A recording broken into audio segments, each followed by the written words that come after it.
This is Ovid's Metamorphoses, translated into English by Alan Mandelbaum. Book 15.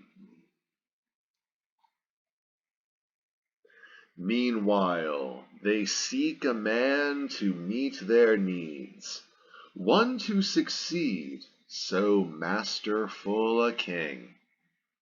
But fame foresees their choice. Long since the name of Numa is illustrious, and he becomes the Roman king, deservedly. He knows his people's laws and customs, but that's not enough for Numa. Now he wants his spacious spirit to encompass more. He sets himself to study nature's laws. For love of this, he leaves his native Cures. He journeys to the town where Hercules was once a guest, and there, when Numa asked who'd founded that Greek town in Italy, an elder, one who was indeed well versed in ancient lore, replied. These were his words. They say that Hercules, the son of Jove, when he had carried off the Spanish herds, and bore these riches back, as he returned from ocean, stopped at Cape Lacinium. There, as his cattle grazed on tender grass, the hero rested after his long task within the house, not inhospitable, of mighty Croton. As he took his leave, he pledged, in just 2 generations' time, on this same spot, a city is to rise. Oh, what Hercules had promised came to pass. 2 generations later, in the land of Argos, Myscelus, Alamon's son, was born. And in his time there was no one the gods loved more. One night as Myscelus lay deep in sleep, club-bearing Hercules stood over him and said, You now must leave your native land. Be up, you are to seek the distant Aesar, gravel-laden stream. To this he added many fearful threats, if Myscelus evaded this command. And now both sleep and Hercules retreat, but Myscelus, on waking, still must think in silence of the vision he had seen. He's torn by doubt, deep in uncertainty. A god had come, commanding him to leave, but none in Argos, under pain of death, may leave his homeland. The law prohibits that. The glowing sun now hides his shining head beneath the ocean, and the starry face of shadowed night had risen from the waves. Again the god appears to him, the same he'd seen before, and with the same command and added threats for disobedience. Alamon's son, now terrified, prepares to leave his native land to seek elsewhere another home. At once the rumor runs throughout the town. He's seen as one who scorns the laws. Oh, when his accuser's charge is done, indicted, wretched, even as he lifts his face and hands to heaven, Myscelus cries out, O you! Whose 12 great labors won a place for you within the sky have caused my misery, my guilt. I need your help. Oh, an ancient custom called upon the men of Argos in deciding sentences to cast their votes with pebbles, black and white. The black condemns, the white absolves. And so they voted now, and all the pebbles cast into the cruel urn were black. But when they turned the urn and poured the pebbles out, they'd all been changed to white. And with that count the verdict was reversed. So Hercules had intervened, and Myscelus was freed. Alamon's son now offers thanks to his defender Hercules.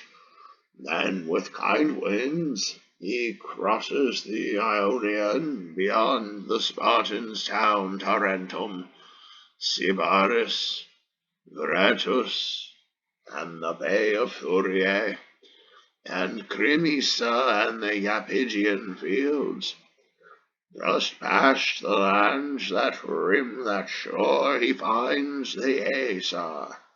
Near that destined river's mouth, Alamon's son at last has reached the mount beneath which lie the consecrated bones of Croton.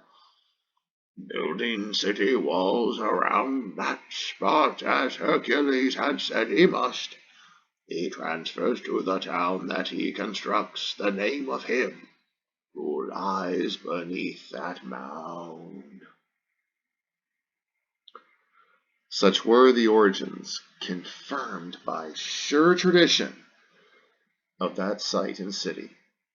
So that town was founded on Italian soil. Crotona had a man, Pythagoras, who had been born in Samos, but then fled his island and its rulers, for he hated all tyranny, and so had chosen exile.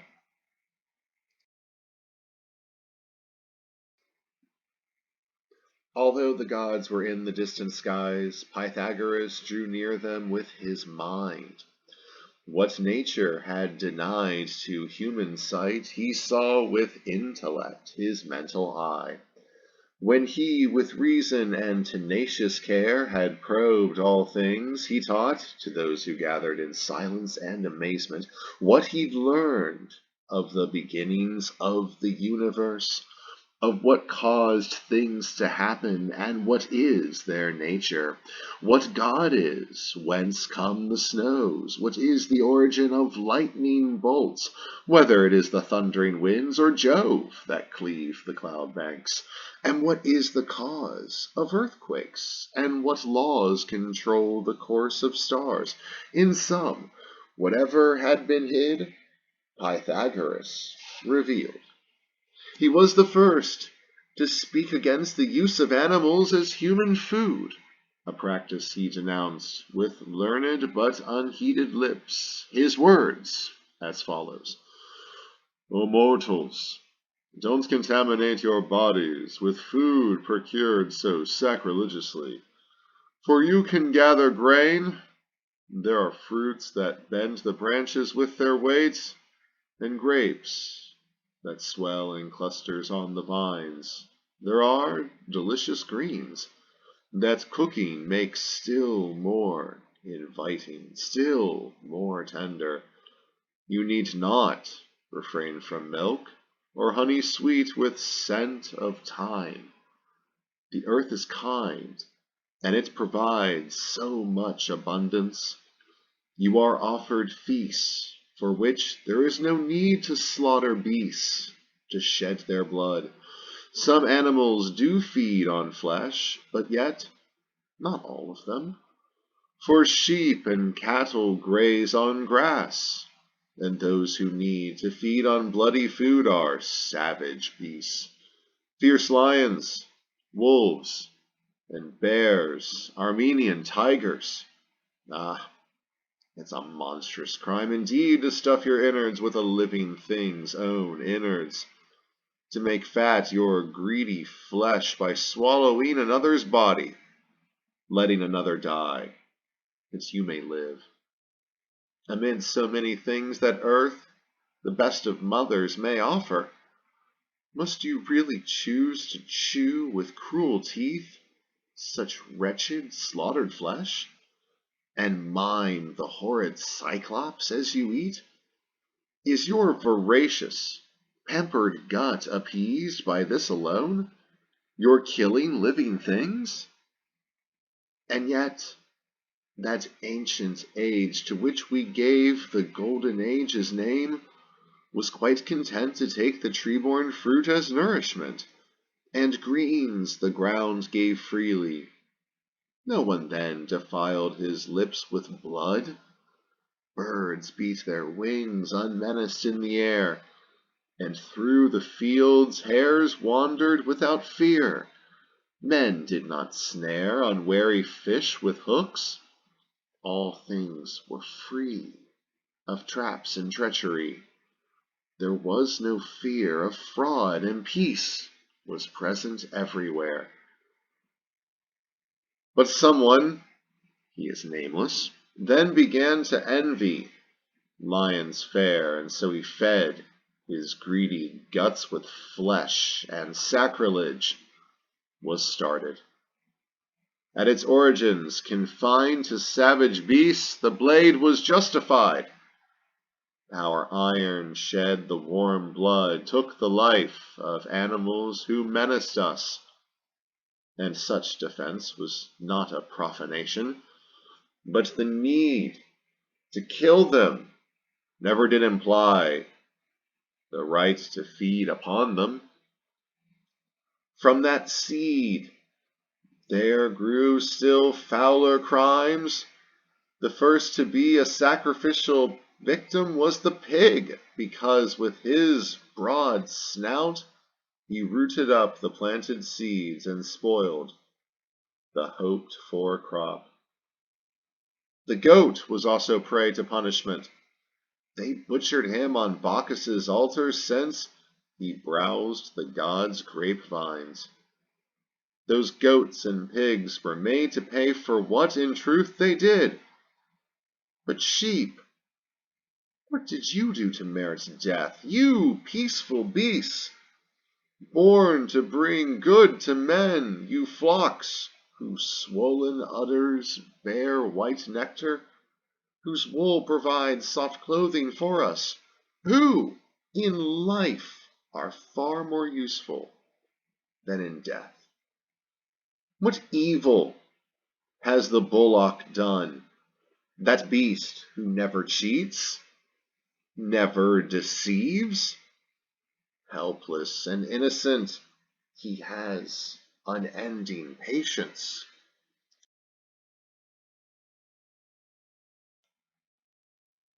Ungrateful, and indeed not meriting the grain he's gathered, is the man who then, with harvest done, when he's unyoked his friend, would butcher him, and aim his axe against the neck that bears the signs of heavy tasks, the neck of one who helped him reap the crop, renewing stubborn soil.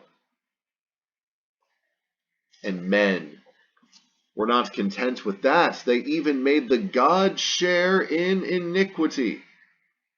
The deities were said to take delight in the destruction of the untiring ox, the stainless victim, unblemished and most handsome. Too much beauty brings sorrow. All adorned with gilded horns and fillets is arrayed before the altar, and ignorant of what they mean, must hear the prayers recited. And when they append upon his head, between his horns, the ears of grain that he helped gather, he must stand and wait and watch his executioners. When struck, he stains with his own blood the blade whose flash he may in fact have seen reflected in the clear waters of the temple pool. At once, while he is still alive, they pull the vitals from the victim's chest, and these they scrutinize to see if they can read the god's intentions.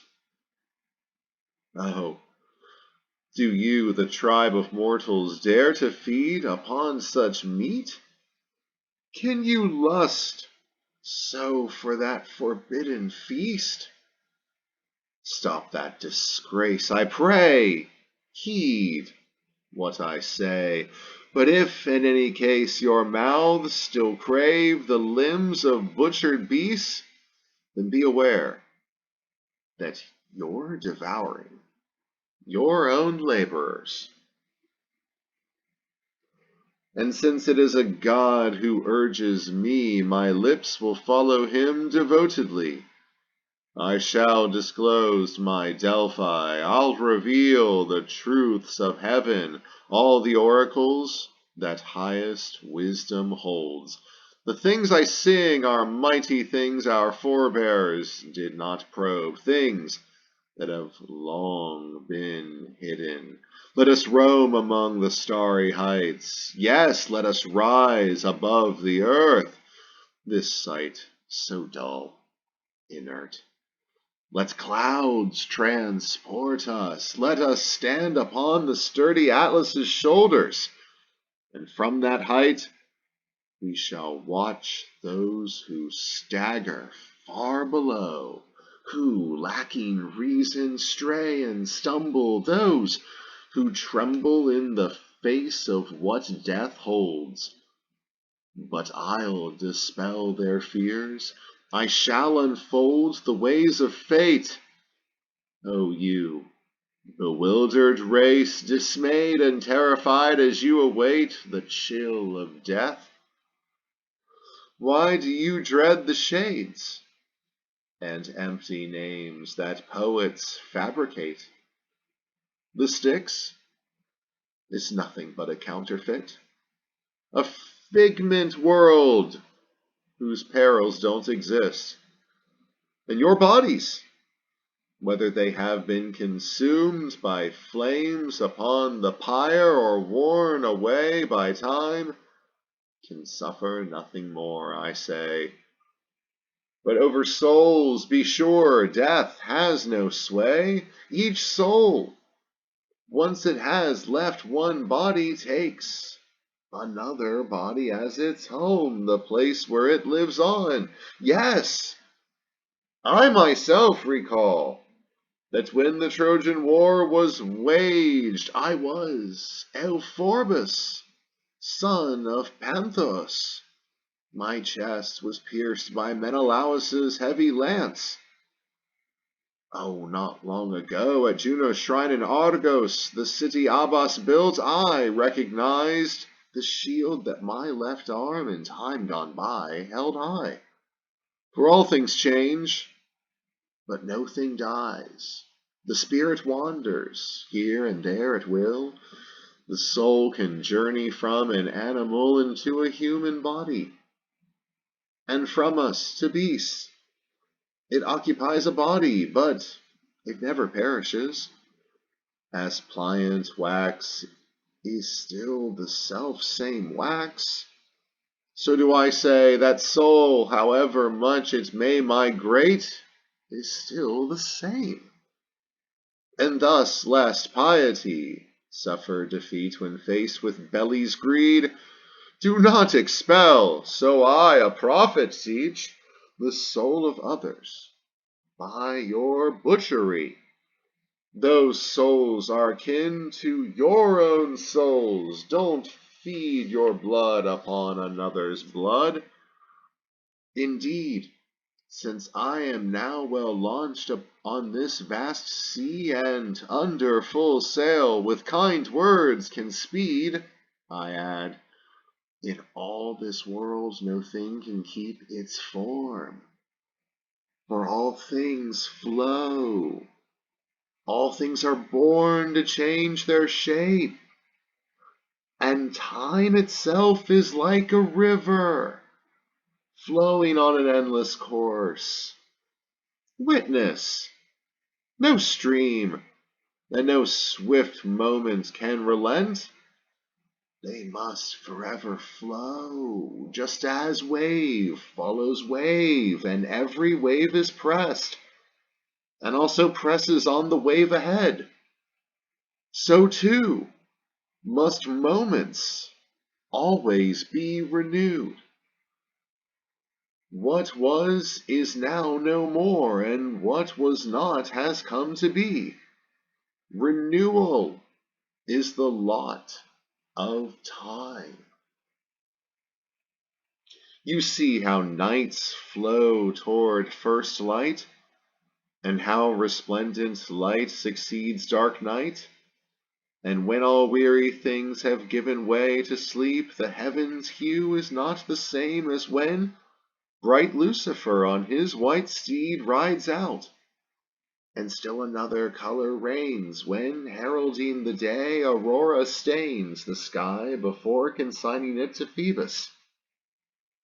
And when that god's round shield is rising from beneath the earth at morning, it is red, and it is red when at once again it sets. But at its zenith, Phoebus's shield is white, for there the air is pure, and the blight of earth, its foul contagion, is far off. Nor can the knightly shape Diana takes remain unchanged. The size that she displays today will grow tomorrow, or will wane. And then, too, can't you see the year's career in changing chapters, four in number, like the ages of our life? In early spring, the year is fresh and tender as it mimes a little child. The plants are swollen soft, and though they still lack force, they do enchant the farmers' hearts with hope. All blossoms, and the colors of the flowers play. They dance across the fertile fields, though stem and branch are frail as yet. But after spring has passed, the year is more robust. It now has crossed to summer. It is like a strong young man. There is no season sturdier than this, none more exuberant, more keen, more rich. Then autumn enters. Fervor may be lost, but fall is ripe and mild, a time midway between our youth and age, and flecked with gray upon the temples. Then, with faltering steps and shriveled, shivering, old winter treads. Now all its hair is gone, or any left is white.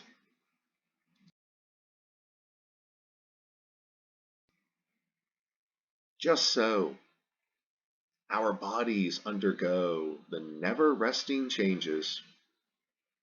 What we were and what we are today is not to be tomorrow. Once we were but simple seeds, the germ from which one hoped a man might spring. We dwelled within our mother's womb until, with hands expert and wily, nature willed that we not lie so cramped in narrow walls within our mother's bowels. She drew us out into the open air from our first house. Brought forth into the light, the infant lay helpless. Then on all fours, much like a beast, he hauled his body up, and with his knees unsteady, wobbling still, gradually, although in need of props, stood on his feet. Once he has gained agility and force, he journeys through the time of youth and then the days of middle age. When these are spent, he glides along the downhill slope, the west of time, the age when sunlight sets. The strength that once was his is undermined, upset. So Milon, now that he is old, laments. He weeps to see the arms that once had biceps that rivaled Hercules's in mass and strength, but now hang flabby slack. And Helen weeps when in the looking glass her eyes can see her aged wrinkles, and she asks how she can ever have been sought and carried off as prize, not once but twice. For you time as well as envious old age devour all with gnawing teeth, with slow and lingering demise, you too destroy, consume all things. Not even things that we call elements persist. And now I shall explain to you, but listen carefully, what they go through. There are 4 generating substances in the eternal universe, and 2, water and earth, are heavy. Drawn by their own weight, they sink below, whereas the air and fire, which is purer still than air, are weightless. And if nothing curbs their course, those 2 will tend to rise on high. All 4, earth, water, air, and fire, are separate in space, yet each is born out of the other, and to the other each of them returns. Thus earth, released from its confines, thins out, becoming liquid. And when thinned still more, that water is transformed to air and vapor. And on its part, the air released from weight leaps higher still, so that it takes its place as fire, which occupies the topmost space. But then, when fire thickens, it returns to air, and air to water. Water, when it has coagulated, turns to earth. There is no thing that keeps its shape. For nature, the innovator, would forever draw forms out of other forms. In all this world, you can believe me, no thing ever dies. By birth we mean beginning to reform, a thing's becoming other than it was. And death is but the end of the old state. One thing shifts here, another there, and yet the total of all things is permanent. I think there's nothing that retains its form for long. The world itself has undergone the passage from the age of gold to iron, and places also change, for I have seen what once was solid land turn into sea, and what before was sea turn into land. Seashells lie distant from the ocean side, old anchors have been found on mountain tops, and waters flowing down from the slopes have made plains into valleys, and the force of floods has carried mountains down into the sea. What once were marshlands have become dry sands, and lands that once were parched are now wet marsh. Here nature has new mountains flow, and here she blocks their course. The tremors of the earth at times make rivers rush, at times obstruct and curb a stream until it's seen no more. The Lycus, swallowed by the yawning earth, emerges at a point far off, reborn in other guise. The Erasinus's flow is swallowed by the soil and glides along beneath the earth until it surfaces, a mighty stream, in the Argolic fields. And discontent with its old banks and source, in Mysia, the Caicus changed its course. Whereas the Amennanus bearing sands at times will flow through Sicily, and then at other times its sources blocked dries up. Anigrus's waters once were pure enough to drink, but now they're better left untouched, unless all that the poets sing is false. For there the biform centaurs bathe the wounds inflicted by the bow of Hercules, when he who bears the club defeated them. And too, has not the Hippolytus, which once ran sweet and fresh down from the Scythian hills, been spoiled by waters bearing bitter salt? Antissa, Pharos, and Phoenician Tyre, all 3 were once surrounded by the sea, but none of these is now an isle. Whereas in days gone by, all those who lived on Leucas could say their homes were on the mainland. Now, the sea surrounds them. Leucas is an isle. Messina once was joined to Italy, they say, until their common boundary was borne off by the sea, which intervened with waves and pushed the land away from land. And if you searched for Helice and Burris, Achaean towns, why, you'd find them underneath the waves. With sailors as your guides, you'd still can see submerge the sloping city walls. Near Troedston, Pythagoras' town, there is a hill that rises from a plain that once was level, completely flat. That tall and treeless mound resulted from the wind's ferocious force. For, this is terrible to tell, the winds imprisoned in dark caverns underground, after they'd fought in vain for freer space within the sky, those caves had not one cleft where gusts could pass. Puffed out, the soil was stretched as one inflates a bladder with his breath, or a two-horned goat's skin used as a sack. That site still bulges. It has the aspect of a high hill. As time went by, it hardened.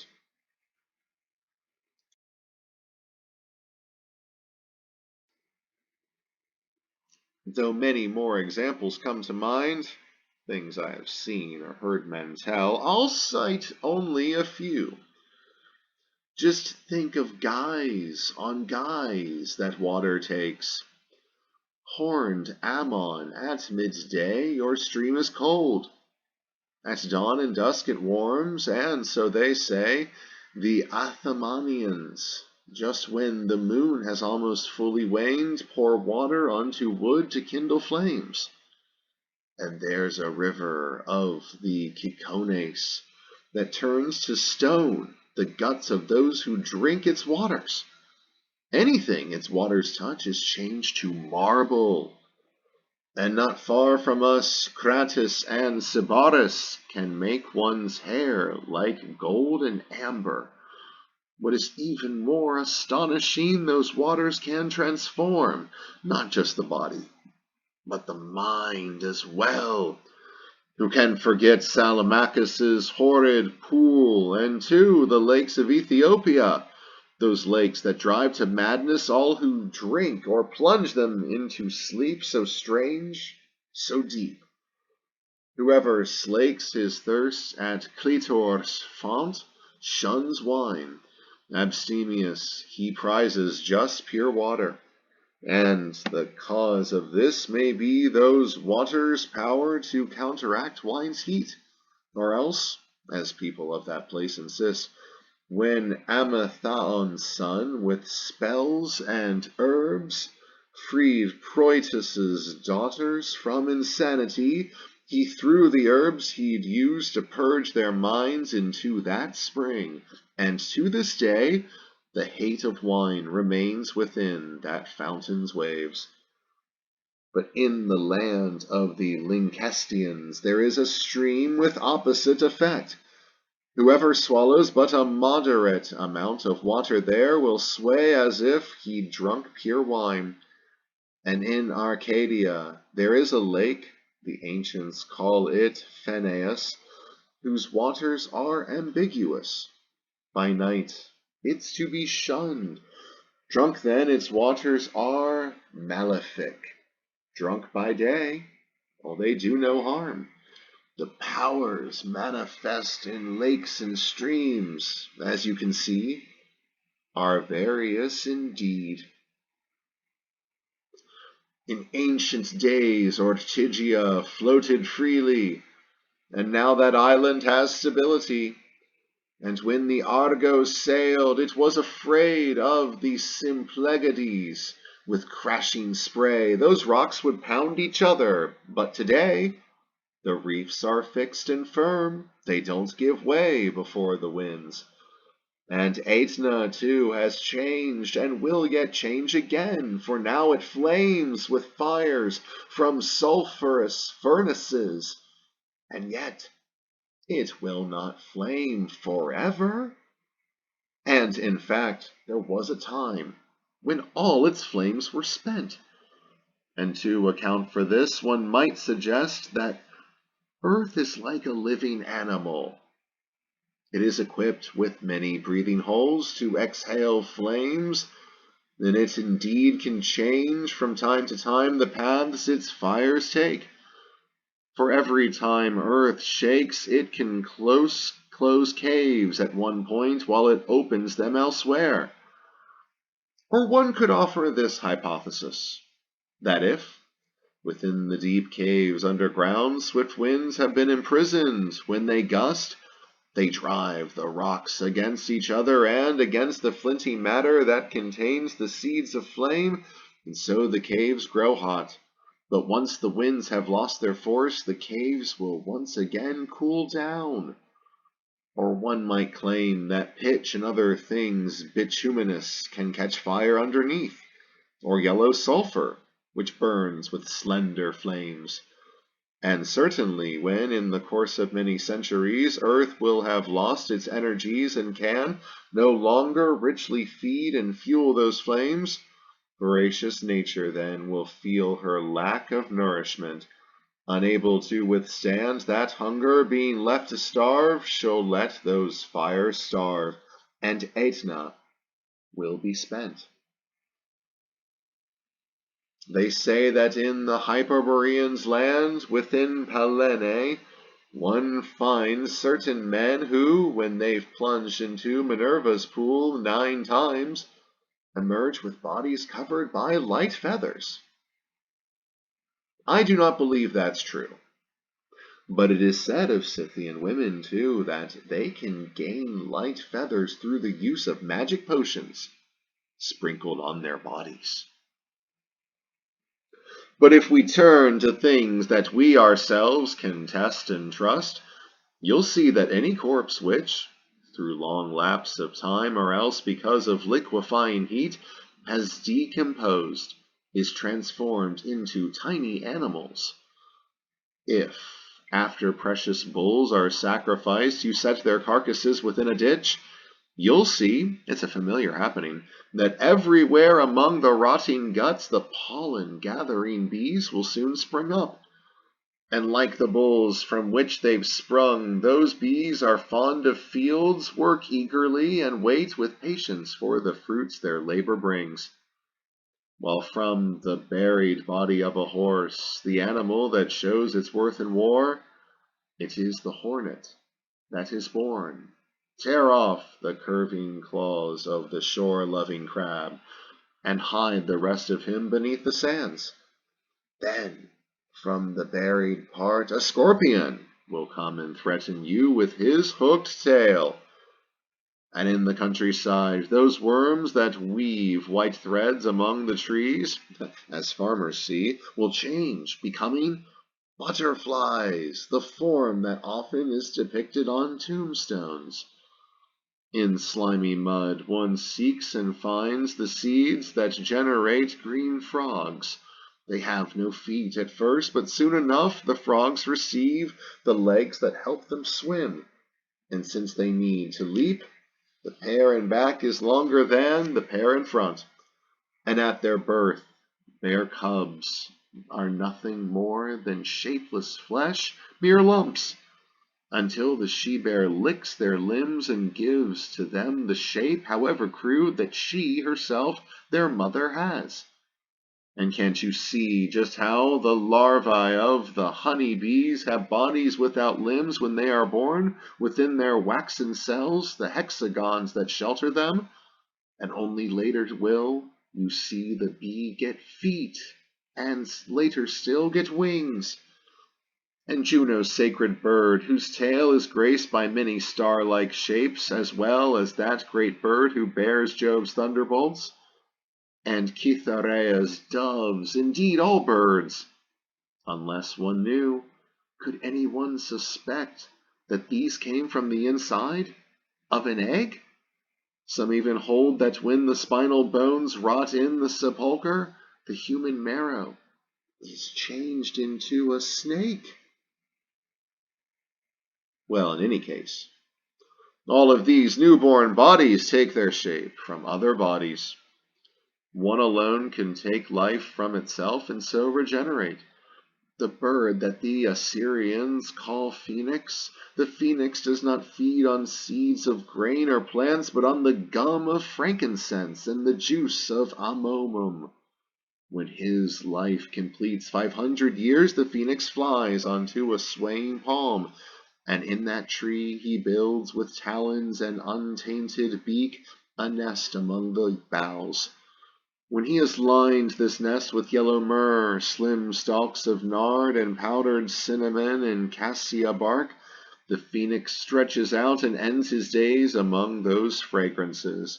And then, they say, up from his father's body springs, reborn, a little phoenix, one who will live as long as did his father. When with time the young bird gains sufficient strength to free the boughs, he carries off the nest that had weighed down the tall palm tree. So piously he bears what was his cradle and his father's tomb through the thin air, until he has drawn near the city of Hyperion, and there he sets the nest before the sacred entry, the doorway of the sun god's sanctuary. And if you find these things amazing, strange, consider still another striking change. The way that the hyena alternates. Now she's a female mounted by a male, and now becomes herself the male who mounts. Oh, to these I'd add the animal that feeds on wind and air and takes its color from the color of the things it's placed upon. And after the chameleon, I can point to the present that the Indians gave Bacchus after he converted them. The god who's crowned by vines received a gift of lynxes. Any liquid they emit turns into stones, they say, as soon as it meets air. And something similar. The moment that coral meets the air, it hardens, though it was a pliant plant when under water.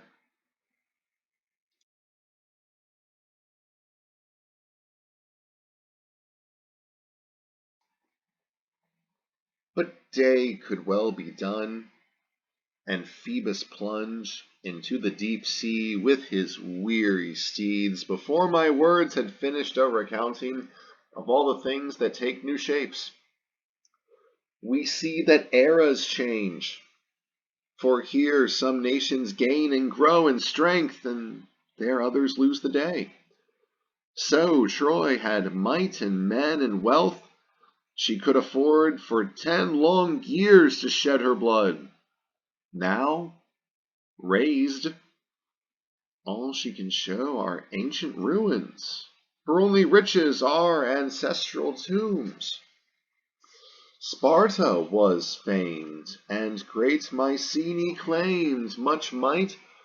So did Amphion's citadel and Cecrops's too. The land of Sparta now is worthless. Proud Mycenae is laid low.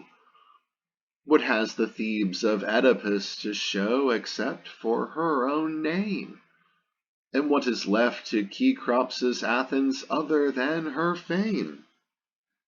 And now the rumor runs that Rome, the town that sons of Dardanus had founded, grows. Along the Tiber's banks, the stream that flows down from the Apennines, that city lays the base of a great state. There too is change, for as she grows, Rome is reshaped. One day she will hold all the world beneath its sway. They say that this is what the oracles and augurs have affirmed. I too recall that when the fate of Troy was insecure, the son of Priam, Helenus, assured Aeneas, then oppressed by doubt and sadness, O son of Venus, if you keep in mind, as you indeed must do, the things that I foresee, Troy is not doomed entirely, for you are fated to be saved. For you, between the fire and the sword, a path will open. You will leave, and taking up your pergamum, you'll carry it until you have found fields that are indeed more friendly to you and Troy than your own soil has been. This too I can foresee, that men descended from Trojans are to found a city, and no city is or shall be greater than that city, nor have any ages past seen any greater. Through long centuries and through her chiefs, that city will achieve much power, but she only will become the ruler of the world beneath one born of Iülus' line, and he will benefit the earth, but at the end he'll reach the sky. In him the heavens then will take delight. Well, these were the prophecies of Helenus, the things he told Aeneas. I indeed remember them, and I rejoice to see walls built by brother Greeks in Italy. But too, I'm glad that from Greek victory the Phrygians are to benefit immensely, for Rome is to become the greatest city. But lest I gallop far beyond my reach, and so forget what I had meant to teach, know this: the heavens and all things beneath the heavens change their forms, the earth and all that is upon the earth. And since we are parts of the world, we too are changeable. For we are not only bodies, but winged souls. And we can dwell in bodies of wild beasts and hide within the shapes of cows and sheep. And so let us leave whole intact all bodies where our parents' souls, or those of brothers, or of others dear to us, may well have found a home. Let us not stuff our bellies banqueting as did Thyestes. Whoever cuts a calf's throat with a knife and listens without pity to its cries, whoever kills a kid that, like a child, wails loud, whoever feeds upon a bird that he himself has fed, profanely sheds the blood of humans. Such a man abets a habit that is evil, little less than murder. What awaits us at the end of such a path? I say to you, just let the bullock plow, and only meet the death that old age brings. And let the sheep provide the wool that shields you from the glacial blasts of Boreas. Let she-goats' teats be pressed to give you milk, and set aside your traps and nets with cunning lures and snares. Don't trick the birds with twigs you've limed. Don't scare the deer into nets with feathers hung from trees. Don't hide barbed hooks in bait set to deceive. You can kill animals that do you harm, but do no more than kill. Don't feed on them. Instead, seek only gentle nutriment. And they say that Numa, when his soul had learned from these and other teachings, then returned to his own city. And when he was urged to take the reins, he ruled the Latin state. And there with the nymph Egeria, the wife he'd wedded happily, he guided by the muses, Numa trained in sacred rites the Latins. And to them he taught the arts of peace, for until then they were warlike. And when he'd reached the end of his long life and rule at Numa's death, his people wept. The Latin mothers and the commoners and elders all were mourners. And his wife, abandoning the city, went to hide in the thick woods that filled Aricia's valley. And there her loud laments disturbed the rites and worship of Diana, for Orestes had brought her cult to Latium from Greece. The nymphs who grace those woods, that lake, beseeched Egeria to stay her tears. Again, again they spoke consoling words. Again, again the son of Theseus joined their pleas. "You've wept enough," he said. "You're not alone in suffering a fate that merits tears. Just look at others' griefs much like your own, and you will bear your loss with greater calm. Would I call on others as examples of suffering, and yet my own sad tale may serve as well to ease the pain you feel? If you ever have chance to hear the story of one Hippolytus, who suffered death because his father was too credulous and took as true the lies asserted by his vile stepmother, you'll be stupefied to hear, though it is hard to prove, that I am that Hippolytus. Yes, Phaedra tried to tempt me to defile my father's bed, but she did not succeed, and so she twisted the truth. The daughter of Pasiphae charged me with having urged the sin that she herself had wanted. Was her falsehood born of fear that I'd inform against her, or of her deep hurt when I repulsed her lust? My father trusted her and banished me, though I was blameless. As I left the city, he cursed me fatally. A fugitive, I rode toward Troedston in my chariot. I thought I could take refuge there with Pythagoras. I'd already reached the coast of Corinth when suddenly the sea swelled up, much like a massive mound, and then a mountainside. It bellowed, and along the crest appeared a horned bull.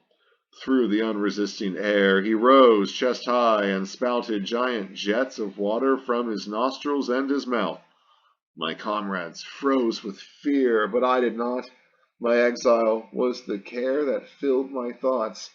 But my hot-blooded horses turned seaward, and now their ears pricked up, for they had seen the monster. Terrified, they went berserk, and headlong down the steep and rocky path they drew the chariot in their wild dash. I tried in vain to curb them with the reins. The bits were flecked with white foam as I strove to draw the slack thongs taut by leaning back.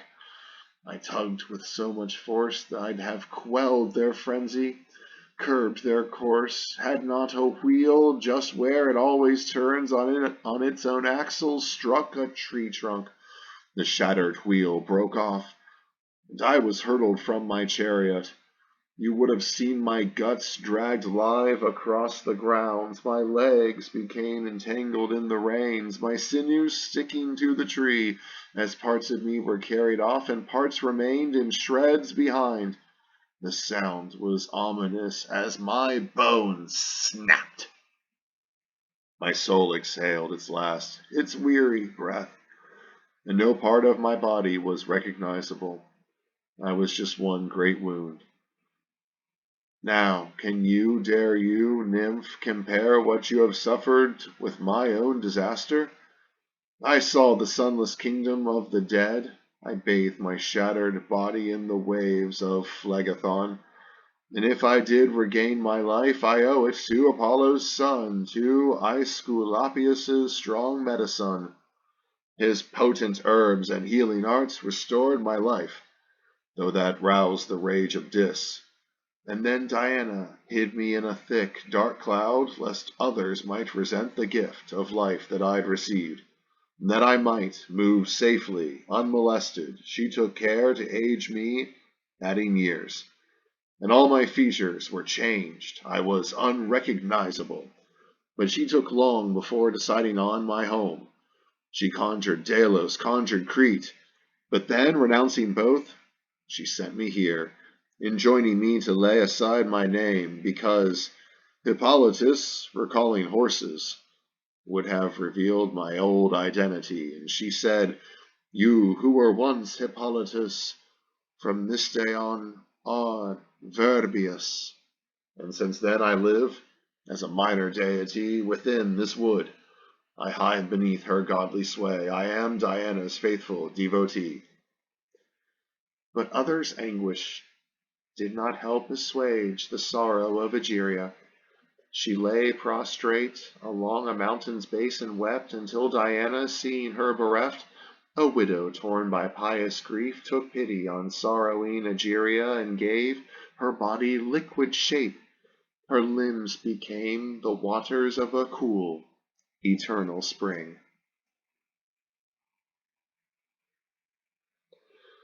That prodigy astonished all the nymphs, just as it stupefied Hippolytus. In fact, his wonder was so great it matched the wonder of an Etruscan farmer felt when he, amid the fields, beheld a clod that seemed portentous, moving by itself with no one budging it. Then it lost its earthly shape, it took on human form, and opening its newborn lips, it spoke of things that were to come.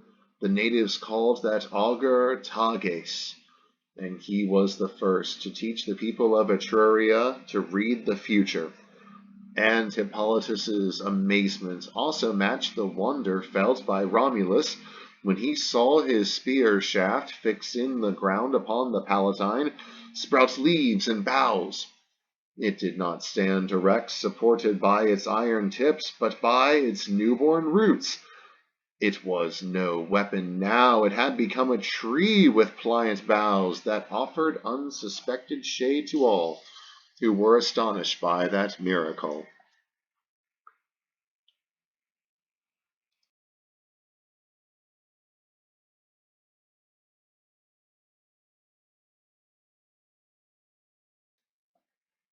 Or one could match Hippolytus's dismay with that of Cipus, who was so amazed to see his head reflected in the waves with horns.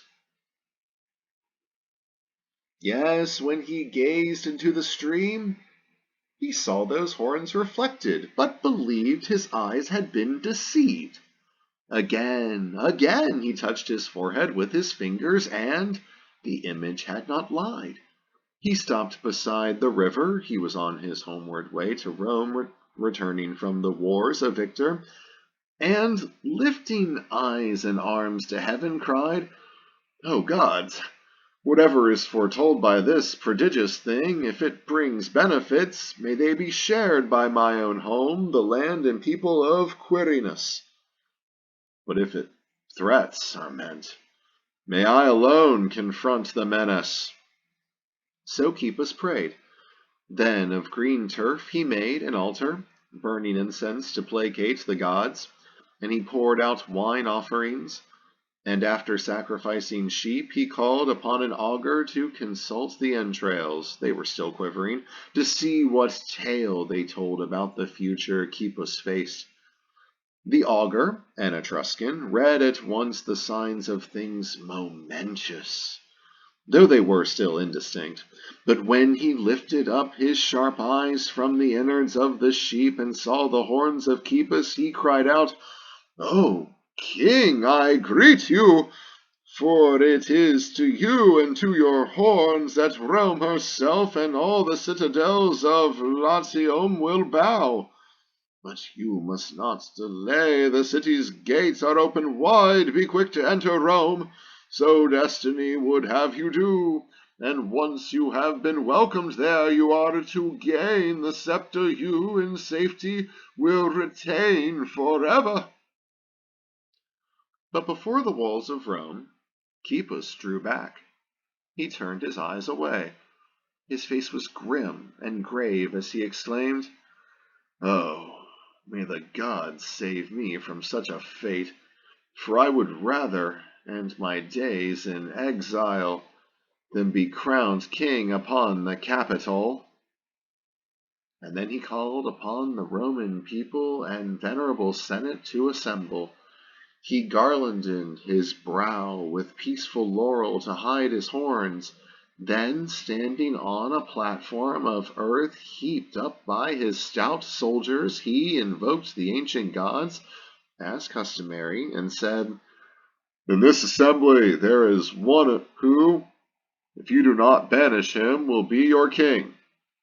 I shall not name him, but he bears this sign. Upon his brow he has a pair of horns.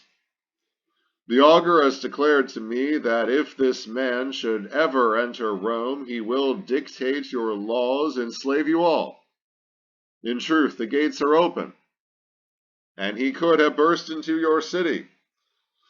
But I checked his course, though he is closely linked to me. O Romans, keep him far from our dear city, or shackle him, if that's what he deserves, with heavy chains, or free yourselves from fear by killing him. For if he gains your city, fate says that you will suffer tyranny.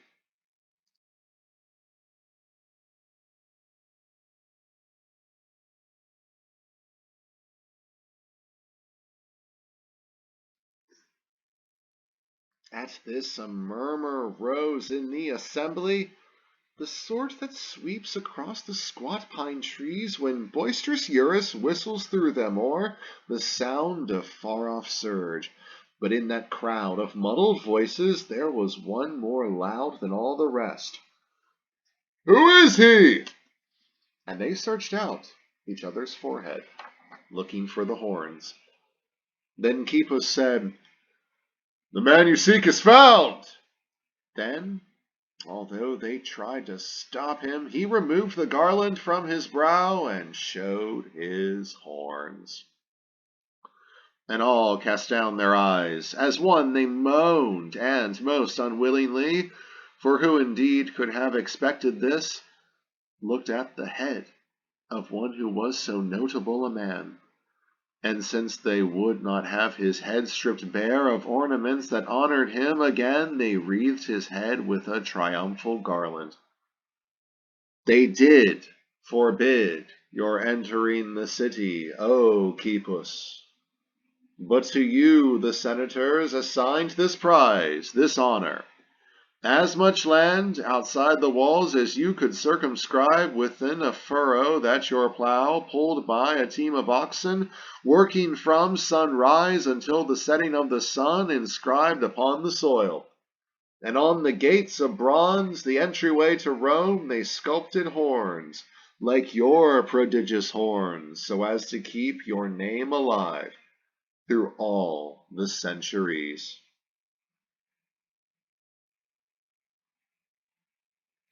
O Muses!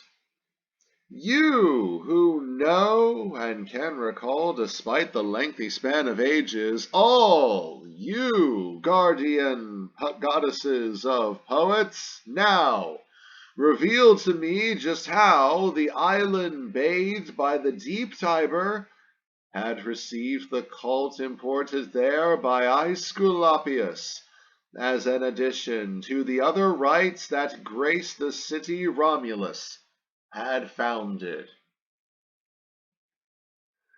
The air of Latium in ancient days had been polluted by a fatal plague. Cadavers, pale and rotting, lay about. No human effort was of use, the art of medicine was helpless. Men grew tired of funeral on funeral. At last they turned to heaven for relief. They went to Delphi, at the center of the world, beseeching Phoebus's oracle to grant a remedy to Rome, to put an end to their great city's wretched pestilence. The place, the laurel, and the god's own quiver all trembled, and the tripod deep inside the sanctuary offered in reply these words, which filled the Romans' hearts with awe. "O Romans, what you seek should have been sought much closer to your home. Search there. It is not Apollo's self you need, it is his son. Then go and, with my blessing, seek him out." The Roman senators were wise, and when they heard of this response, the gods' command, they learned that Phoebus' son could now be found in Epidaurus. They asked messengers to board a ship and, with its wind-swept sails, to reach that coast. And when the embassy had reached the curving ship upon that shore, they sought the elders of that Grecian town, and asked them to dispatch the god to Rome, for he was needed in Ausonia to end a pestilence. The oracle, infallible, had so instructed them. The Greek response was mixed. Some elders felt that help was not to be denied, but many said that they should keep their god at home and not send off their tutelary deity. As they debated this, the hour grew late, and evening chased away the light of day. Earth's orb was cloaked by darkness, and the god who brings the gift of health, O Roman, now appeared within your dreams before your bed. He held a rustic staff in his left hand, and with his right he stroked his long thick beard, and these words issued from his peaceful breast: "Fear not, I'll go with you, I shall give up my sanctuary, but observe this serpent that coils round my staff. Do not forget just how he looks, for I shall change myself into this serpent, but I shall be large as suits the body of a god when he transforms himself." And when his voice was done, the god was also gone.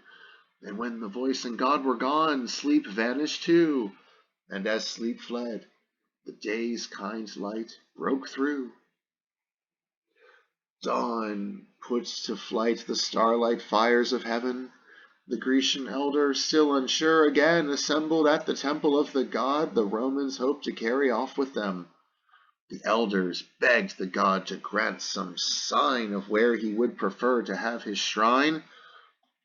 They had just finished when the god himself, in serpent form with towering gold crests, announced his presence with a hissing sound. And at the center of the shrine he rose, chest high, to half his length. His flaming eyes looked all around. The crowd was terrified. The priest, his chaste hairs bound by a white band, had recognized the deity and cried, "The god is here, the god!" with reverence, and all beseech him now, "Magnificent divinity, may your appearance here bring benefits to us, and may you help all those who worship at your sanctuary." Repeating what the priest had said, they all revered the god who had revealed himself.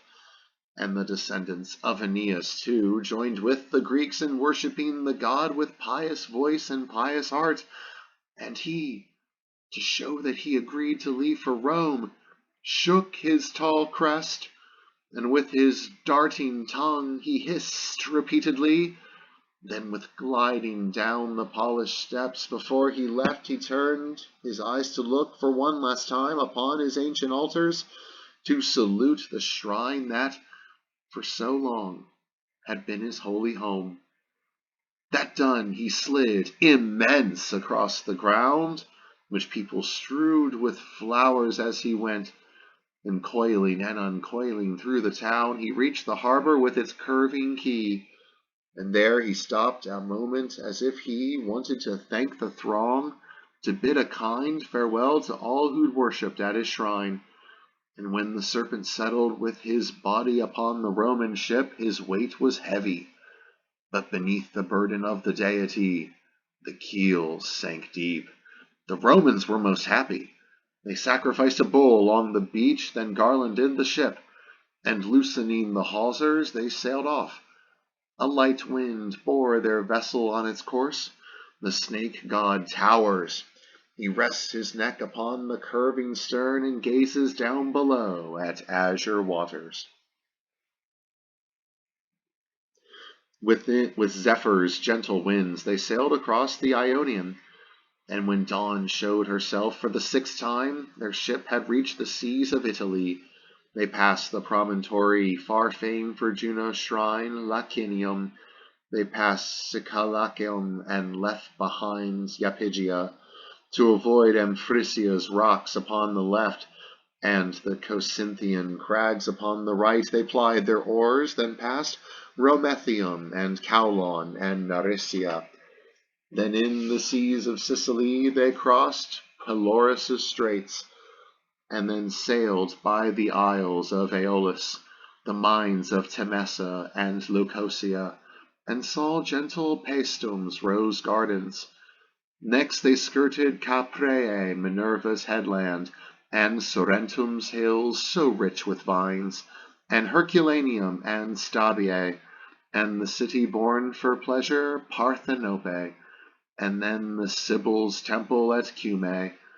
Sailing on, they then reached Baiae with its hot baths, and with abundant groves of mastic trees Laternum, and the mouth of the Vulturnus, stream whose swirling flow bears many sands, and the Sinuessa, known for flocks of snow-white doves, Minturnae, town that is unwholesome, and the city named Gaeta by Aeneas for his nurse, whom he had buried there, and Formia, the city of Antiphates, and Trachas, the city ringed by marshes, and the land of Circe, and the town with hard-packed sands along its shoreline, Antium. And there the Romans drove their ship, her sails widespread, to land. The sea was rough, and soon the god of Epidaurus had uncoiled himself, and, gliding in great curves and spirals, entered his father's temple on the tawny sands. But once the sea had calmed again, he left Apollo's altars. He had been a guest, most warmly welcomed by his godly parent. With crackling scales along the shore he slid, and furrowing a path back to the ship, climbed up the rudder.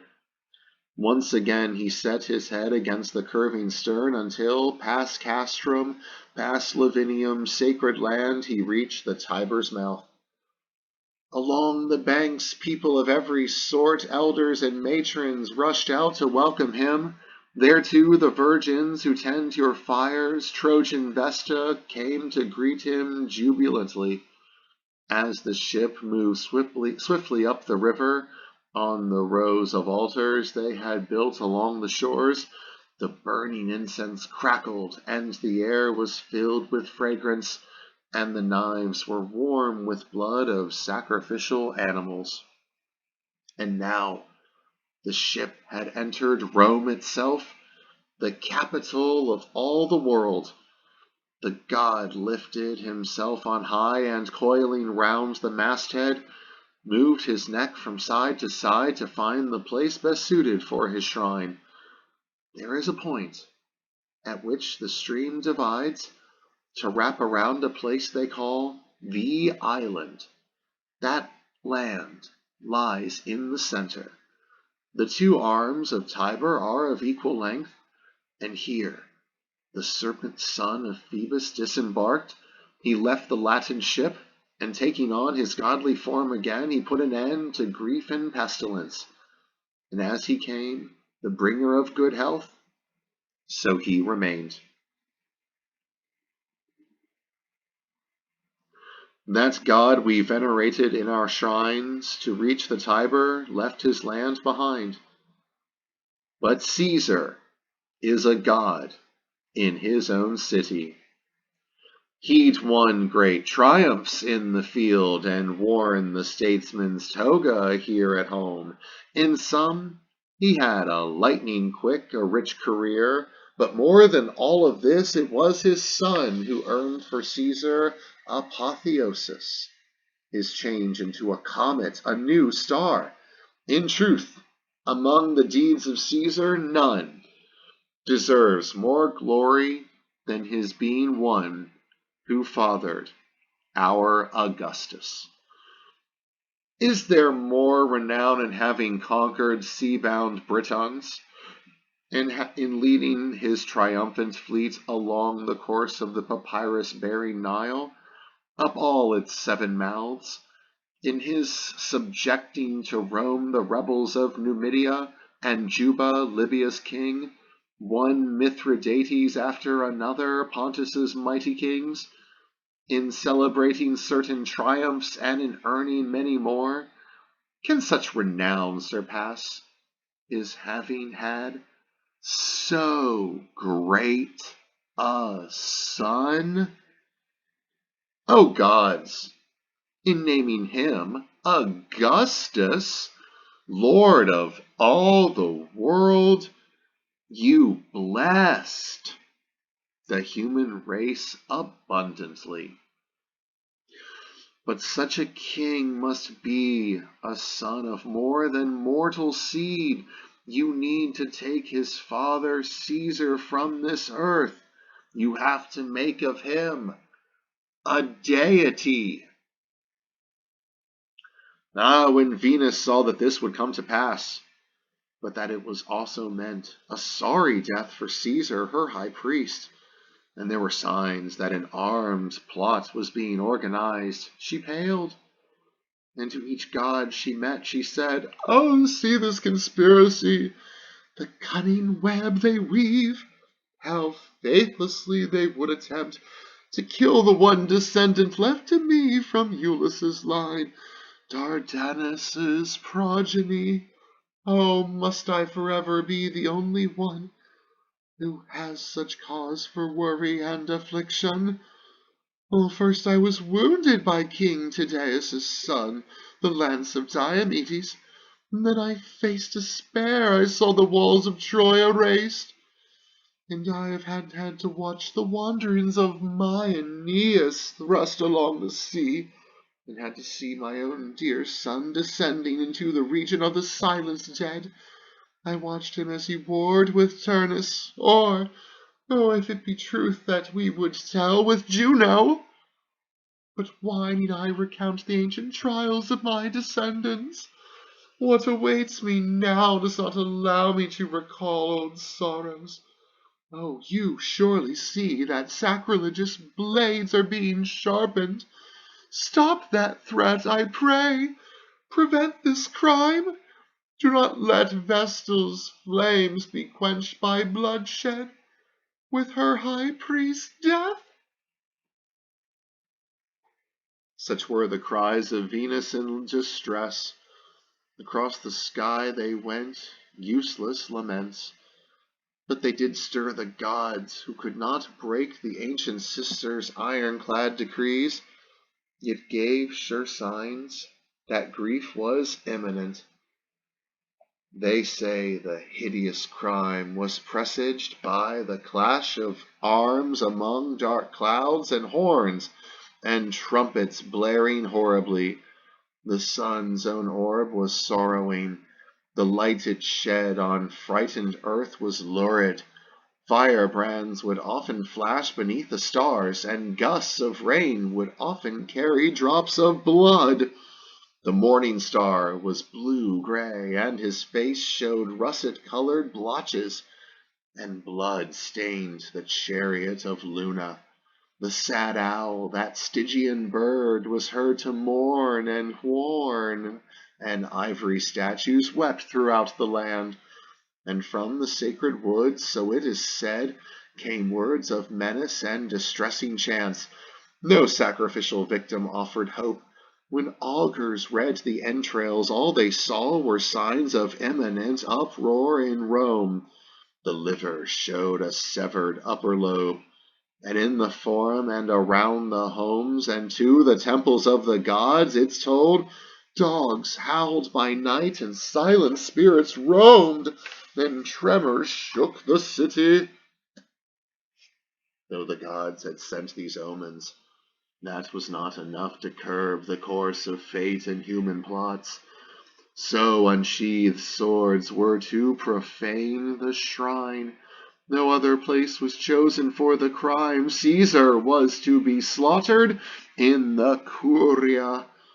And Cytherea, learning of that act, indeed beats at her breast with both her hands, and now she leans to hiding the descendants of her Aeneas in a cloud, just like the cloud that long ago had sheltered Paris from Agamemnon's wrath and saved Aeneas from Diomedes' sword. But Father Jove dissuades her with these words, "Would you, dear daughter, alone change fate, which never can be altered? All you need do is visit the three sisters. In their own home you'll find the massive archive of all the world. Those tablets, made of brass and tough iron, have no fear of lightning's wrath or heaven's tremors. They can withstand, secure, eternal, any other shock. There you will find the fate of your descendants engraved on metal indestructible. I read those tablets, I remember them, and so that you may not be ignorant of what the future holds, I'll now recount of all that I learned. The man whose cause you plead has reached the terms of years that destiny assigns him on earth. But this man's son, together with you, Venus, will yet help his entry into heaven as a god who will be worshipped in earth's shrines. As for his son, the one who will inherit his name, he will sustain alone the weight that will be placed on him. He will be brave, the best avenger of his father's murder, and in the wars he wages to that end, I shall be at his side, his close ally. Of him the walls of Modena, besieged, defeated, will ask for peace. Pharsalia will feel his force, and Macedonian Philippi too will bathe in blood. The one whose name is great will meet defeat upon the seas of Sicily, and the Egyptian wife of a Roman general will fall. She will not do too well in letting all depend upon her marriage pact, and thus her threat to subject our own capital to her canopus will prove empty, futile. But is there any need for me to tally barbaric lands and peoples who inhabit the ocean shores at both ends of the world? All habitable places on the earth will lie beneath his sway and to the sea. And once he has endowed all lands with peace, he'll set his mind on civic polity. The laws that he establishes will be most just. He'll discipline, and he himself will set the best example, modes, and manners. And out of his concern for future times, for generations yet to come, he will command the son born of his pious wife to bear his name and carry on his mission.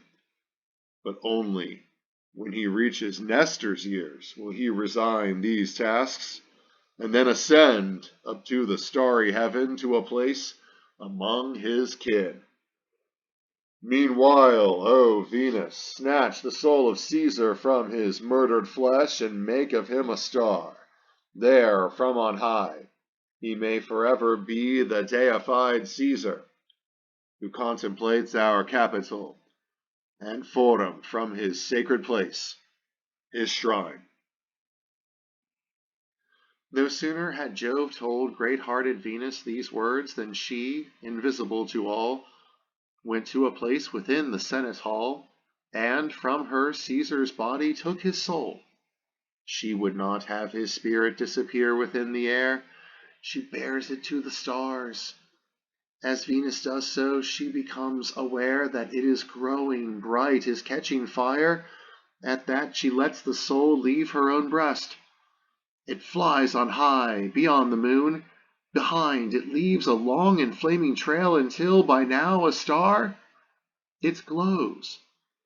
From there, the soul of Caesar recognizes that the toils and triumphs of his son are greater than his own, and he is glad to see his son as his superior. But though the son forbids us to esteem what he has done is finer than his father's labors, Fame, who does just what she would and can't be tamed, will not obey that order. Fame insists on greater glory for the son. In this, and this alone, Fame violates his edict. So Atreus yields before great Agamemnon, and Theseus outstrips Aegeus, and Achilles surpasses Peleus. And if one should seek an instance more appropriate than these, Saturn is less than Jove. Just as Jove rules high heaven and controls the triform world, Augustus rules the earth, and thus They both are fathers and are sovereigns. O you gods, who were Aeneas's comrades, you who saved the Trojan from the sword and from the flames, and you, the native gods of Latium, as well as you who fathered Rome, Quirinus, you, Mars, invincible Quirinus's father, you, Vesta, who maintain a sacred place among the tutelary gods of Caesar, you, Phoebus, joined to Vesta as a god who watches over Caesar's house, and Jove, who have your shrine atop Tarpeia's rock, and all you other gods to be invoked most properly by one who is a poet. I beg you to delay beyond my death that day on which Augustus, having left the world he governs, will ascend on high, and there from heaven, one no longer present on earth, will hear the prayers addressed to him.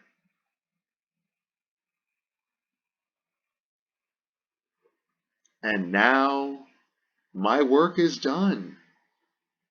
No wrath of Jove, nor fire, nor sword, nor time, which would erode all things, has power to blot out this poem. Now, when it wills, the fatal day, which has only the body in its grasp, can end my years, however long or short their span. But with the better part of me, I'll gain a place that's higher than the stars. My name, indelible, eternal, will remain. And everywhere that Roman power has sway, in all domains the Latins gain, my lines will be on people's lips. And through all time, if poets' prophecies are ever right, my name and fame are sure. I shall have life.